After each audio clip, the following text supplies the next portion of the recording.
Multiple choice question on steam condenser. तो जैसे कि हम जानते हैं कि जो पावर प्लांट की साइकिल होती है उसमें चार मेन कंपोनेंट होते हैं। उस मेन चार कंपोनेंट में से कंडेंसर एक बहुत ही इंपॉर्टेंट पॉइंट होता है, एक कंपोनेंट होता है जो कि स्टीम टरबाइन के जस्ट बाद लगाया जाता है। तो इस पर कुछ मल्टीपल चॉइस क्वेश्चन इंपॉर्टेंट है, चलिए आइए उसको देखते हैं। First question is the function of A condenser in A thermal power plant is. तो किसी थर्मल पावर प्लांट में फंक्शन कंडेंसर का क्या काम होता है, उसका फंक्शन क्या होता है। First option, to act as a reservoir to receive steam for turbine. Second option, to condense steam into condensate to be reused again. Third, to create vacuum. Fourth, all of the above. तो देखिए यहाँ पर अक्सर लोग गलती कर देते हैं कि पॉइंट बी पर चले जाते हैं। पॉइंट बी लगता है कि सर ये एकदम सही लग रहा है, लेकिन पॉइंट बी के पास बाकी तो देखिए वो भी तो सही है। देखिए वैक्यूम क्रिएट करना, हाँ वैक्यूम क्रिएट होता है उससे भी। To act as a reservoir to steam from turbine, turbine से जो स्टीम निकल करके आ रही है, एक्सट्रैक्ट हो रही है, वो रिजर्वायर कहाँ पर हो रहा है, कंडेंसर में तो हो रहा है। इसलिए यहाँ पर तीनों ऑप्शन सही है, इसलिए क्या कहा जाएगा, ऑल ऑफ द अबव। ये बहुत, इसीलिए कहते हैं मल्टीपल चॉइस क्वेश्चन को सॉल्व करने में चारों ऑप्शन पर ध्यान देना जरूरी है। नेक्स्ट क्वेश्चन सेकंड देखते हैं। The commonly used material of pipes in condenser is. तो जो कंडेंसर में जो पाइप्स यूज होते हैं उसका कॉमनली यूज मटेरियल कौन सा है। Mild steel, stainless steel, cast iron and admiralty brass. तो इसमें एक्चुअल में एडमरेटली ब्रास यूज करते हैं हम उसके पाइप को बनाने के लिए। Next question third, a condenser where circulating water flows through tubes which are surrounded by steam is known as.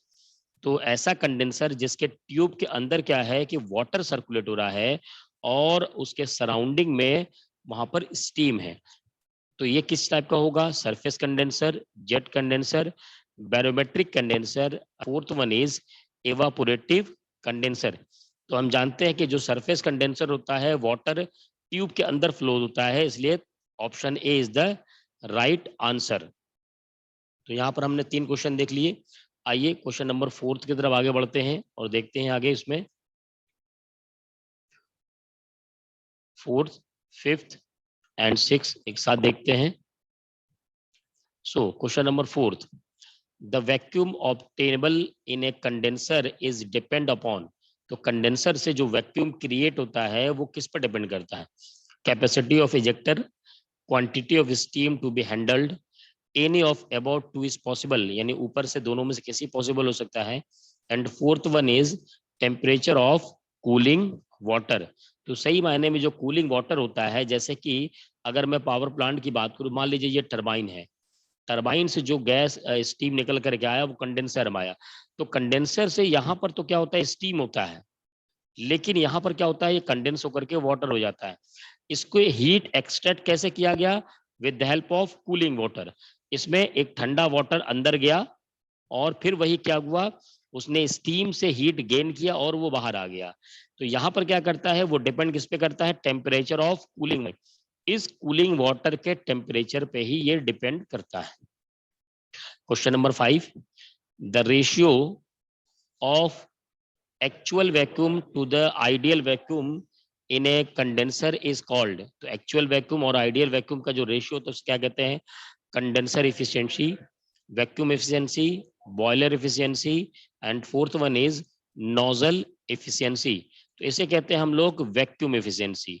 अगर अच्छा, अब इस क्वेश्चन को दूसरे पूछा जाता है कि वैक्यूम एफिशिएंसी क्या होगा, so it is the ratio of actual vacuum to the ideal vacuum. Next question number six, a condenser in a steam power plant is increase expansion ratio of steam, reduce back pressure of steam, reduce temperature of exhaust gas steam and fourth one is all of the above। देखिए यहाँ पर पहली बात तो सारे option पर गौर करिए। Increase expansion ratio of steam, हाँ ये तो होता ही है, स्टीम का एक्सपेंशन रेशियो इंक्रीज कर देता है। Reduce back pressure of steam, ये भी होता है। Reduces temperature of exhaust steam, तो जो स्टीम एग्जॉस्ट होती है उसका टेम्परेचर रिड्यूस करता है, ये तीनों सही है। तो यहाँ पर ऑल ऑफ द वो। एक चीज और, अगर ऑप्शन में ऑल ऑफ द अबव आ रहा है तो ये आपको इशारा कर रहा है कि बाकी तीन ऑप्शन पर आप गौर कीजिए। और मैं आपको एक वो बता रहा हूँ, एक ट्रिक बता रहा हूँ। अगर ऑल ऑफ द अबव है और कोई दो ऑप्शन आपको लग रहा है कि ये दो हैं, तो इसका मतलब तीसरा आप नहीं भी जानते हैं तो उसे मार दीजिए। इसका मतलब ऑल ऑफ द अबव ये होगा वहां पर। ठीक है, इस तरीके से क्या करते हैं हम कि जो गिवन डाटा होता है उससे हम एक अच्छे रिजल्ट तक वहां पर इजीली पहुंच सकते हैं। तो क्वेश्चन नंबर 6 यहाँ पर कंप्लीट हो गया। आइए क्वेश्चन नंबर 7 की तरफ बढ़ते हैं। 7th 8th और 9th की तरफ बढ़ते हैं यहाँ पर question number. So question number 7th is the temperature of condensate is on leaving the condenser is, यानी कंडेंसेट का जब कंडेंसर से वो लीव करता है तो उसका टेम्परेचर क्या हो जाता है, हायर, लोअर, या फिर क्या होता है वो सेम रहता है। तो एक्चुअल में मैंने जैसे आपको बताया कि स्टीम जब टरबाइन से आएगा, मान लीजिए ये टरबाइन है और इस टरबाइन से स्टीम आया तो हमने इसको कहाँ भेजा, कंडेंसर में। अब कंडेंसर में ये गया तो स्टीम है, लेकिन बाहर क्या निकलेगा, वाटर निकलेगा। तो स्टीम से वाटर कन्वर्ट होने के लिए इसने अपने हीट को लॉस किया होगा, एक्सट्रैक्ट किया होगा, बाहर किया होगा। वो हीट किसने लिया, वो हीट लिया कूलिंग वाटर ने। कूलिंग वाटर का मतलब क्या है, टेम्परेचर, कंडेंसेट, उसे क्या कहते हैं, कंडेंसेट कहते हैं। तो कंडेंसेट जो कूलिंग वाटर है वो इन कर रहा है एक टेम्परेचर पर, फिर आउट हो रहा है एक टेम्परेचर पर। तो ये कहा जा रहा है कि क्या इसका टेम्परेचर इंक्रीज करता है, हाँ। जब लीव करता है, बाहर जाता है, तो इसकी क्या हायर टेम्परेचर बाहर जाता है। So option A is the right answer. Question number 8, the vacuum obtainable in a condenser is depend upon. तो ये क्वेश्चन देखिए रिपीट हो रहा है, जहां पर टेम्परेचर ऑफ कूलिंग वाटर होगा। Question number A, option D सही होगा। 9 पे आते हैं, the actual vacuum in a condenser is equal to barometric pressure plus actual pressure, barometric pressure plus actual pressure, and gauge pressure and atmospheric pressure. तो और gauge pressure minus atmospheric pressure. तो यहाँ पर क्या होता है कि सही मायने में बैरोमेट्रिक प्रेशर से एक्चुअल प्रेशर को जब माइनस करते हैं, सब्ट्रैक्ट करते हैं, तो हमें वहां पर एक्चुअल वैक्यूम वहां पर मिलता है हमें। Question number 10, which of the following is the function of condenser in thermal power plant to receive steam from turbine to create vacuum to condense steam. हाँ देखिए यहाँ पर देखिए साफ साफ दिख रहा है कि ये तीनों फंक्शन करता है, तो all of the above is the right answer होगा कंडेंसर के बारे में। ठीक है, तो क्वेश्चन नंबर 10 यहाँ पर कंप्लीट हुआ। आइए बढ़ते हैं क्वेश्चन नंबर 11 की तरफ। यहाँ पर क्वेश्चन नंबर 11, 12 एंड 13 देखते हैं यहाँ पर। सो question number 11, in A steamed condenser which material is used for pipe. जैसे अभी देखिए ऑप्शन आया था, अब यहाँ पर उसने ऑप्शन बदला है ना, ऑप्शन बदला तो वो आपको याद रखना है कि कौन सा मटेरियल था, कौन सा था, एडमिटली ब्रास था। Question number 12, which of the following is not a type of condenser. इसमें से किस टाइप का कंडेंसर नहीं होता, surface condenser, water condenser, evaporative condenser, jet condenser. तो हम जानते हैं कि वाटर कंडेंसर में कभी सुना ही नहीं, ये कोई टाइप नहीं है कंडेंसर का। बाकी सरफेस कंडेंसर, एवापोरेटिव कंडेंसर और जेट कंडेंसर होते हैं। Question number 13, the vacuum in a condenser is depend on which of the following factor. तो ये देखिए क्वेश्चन थोड़ा सा रिपीट हो रहा है बार बार इसमें। तो 13 का क्या होगा, टेम्परेचर ऑफ कूलिंग वाटर होगा यहाँ पर। ठीक है, तो यहाँ पर क्वेश्चन नंबर 13 भी कंप्लीट हो गया। आइए आगे बढ़ते हैं, 14, 15 एंड 16 देखते हैं। तो question number 14, in steam condenser the ratio of actual vacuum to ideal vacuum. देखिए इसी क्वेश्चन को उसने पलट करके पूछा दूसरी तरीके से, है ना।